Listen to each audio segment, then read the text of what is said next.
Students, we are preparing for CET test.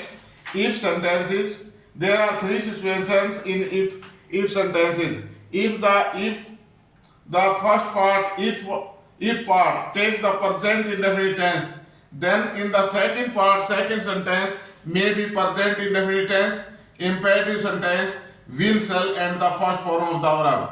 If the second sentence takes present indefinite tense, imperative sentence, will, shall, and the first form of the verb, then the if part takes the present indefinite tense.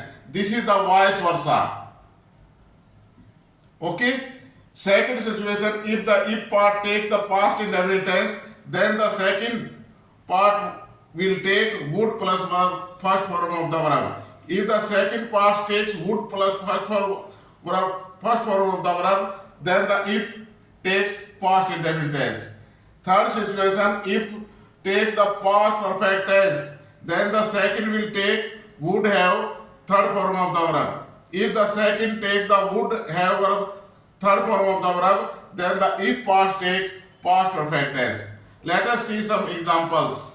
If you go higher, the cooler it is. अगर तुम ऊंचे जाते हो तो ठंड पड़ती जाती है. यूनिवर्सल ट्रूथ है, यूनिवर्सल रूल हो, then we use both sides present indefinite tense. If you see Rosie, give her this book. अगर तुम रोजी से मिलो तो उसे ये बुक दे देना. This is the imperative sentence begins with first form of the verb.